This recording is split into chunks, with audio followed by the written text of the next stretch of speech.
Hi, I'm Simon, the founder and the Group Chief Executive of Octopus. You probably know Octopus from Octopus Energy, our energy company. Actually, the group is much bigger than that. Just like an octopus, we have three hearts. We're in financial services, we're in energy, and we're in education. And from total startup in March 2000 to current day, we've built a group of companies turning over more than 16 billion pounds. We have more than 12,000 employees. And I have learned hundreds of lessons over the last 25 years, and these videos are designed to share some of those lessons and to help entrepreneurs at the start of their journey. There's so many entrepreneurs I listen to, and they'll tell the story and they'll say, look, here's our big mission when we first started the business, and it's kind of played out almost poetically over the last 20 years. And that certainly it's not my belief, it's certainly not my reality, right? So Octopus for the first 7 or 8 years was just about survival. Yeah, we have a big mission now, and that's to invest in the people, the ideas, and the industries that will change the world. And we're in a position to be able to do that financially with all the resources we have and all the industries we play in. But for the first 7 years, 8 years, it was just about survival. And you need to be exceedingly lucky, right? And Octopus has had way more than its fair share of luck. What's the luckiest thing that's happened to Octopus? And I think probably in the last 10 years, it was meeting Greg Jackson, the guy who set up and runs Octopus Energy. But actually, I can go back quite a few years. I can go back to 2003. So this is 3 years after we'd set the business up, and we were only a team of about 7-8 people, based in a tiny little office. The business turned over maybe a few £100,000. I think I was paid £24,000 a year at the time. Really struggling. It was really difficult. And I had taken my daughter, it must have been 2004 actually, she was 2, and she just had her 2nd birthday, and I'd taken her to the zoo for the day, and I was driving back in my beaten up little car, and I was listening to the radio, and on the radio announced it was the day of the budget. Her birthday's March the 17th. March 17th, 2004 was the day of the budget, and the Chancellor had stood up and they decided to change the legislation around some of the investment products that we ran. And by virtue of changing that legislation, the market we operated in became much, much larger overnight. And because of that, and because of what we built, we were able to start growing the business, and we grew the business, and we generated lots of profit, and we put that profit back into more and more and more growth, which is what allows us to have the business we have today. That was the single, and when I can imagine myself driving the car, looking to that with a big smile and just surges of adrenaline and excitement going, right, that's it, we're on it, let's go. And all the work we'd done over the previous 2-3 years was worth it because we'd laid the foundation. But that was just luck.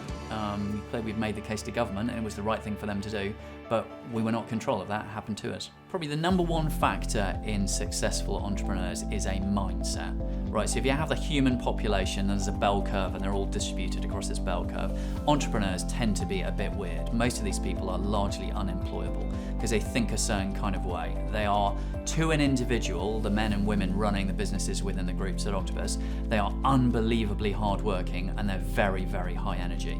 Now, in our case, because of the kind of business we want to build, all of these people are also very kind, because that's what differentiates Octopus, I hope, from every other company out there. That's the business. I want to build a business that is rooted in kindness. I want to build the kind of company that if it was a person, you would choose to be friends with it. That is the point of difference. If you're a customer of our energy business, you'll be made to feel a certain kind of way, and that'll be very different to how all the other incumbents and all the other energy companies make you feel. That's at the heart of our companies, and that comes from the people who are running them and leading them. So there's massive high energy. There's lots of smarts. I'd rather have a street fighter than someone with lots of IQ. Ideally I have both, but street fighting is more important, I think, than IQ. But I want these people to be kind, because if you have kindness, you'll create massive loyalty in the people working for you and massive loyalty from your customer base. I think for most entrepreneurs, you probably need 3 or 4 key qualities, and I don't think it changes by stage, by age, by sector. So the first thing you need to be unbelievably resilient. So you are going to fail hundreds and hundreds of times. You're going to lose money, you're going to make bad decisions, you're going to be in all kinds of pickles, and you need to be able to deal with that. So you need a skin that's really, really thick. You need to have the humility that recognizes half the decisions you make at the beginning are going to be wrong, and you're going to have to change them, and all this is going to go wrong in front of all your clients or your customers or your staff, and you've got to be all right with that. So resilience is a key point. And things are always 10 times more difficult than you think they're going to be. Raising money is 10 times more difficult, getting a customer is 10 times more difficult, hiring people is 10 times more difficult. So resilience is really key.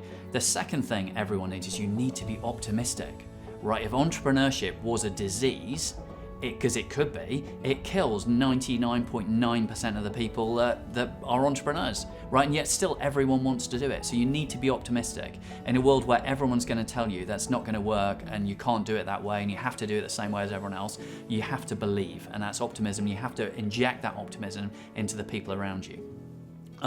The third thing, I think, for the really exceptional entrepreneurs is you need to suffer from something I call permanently disappointed syndrome.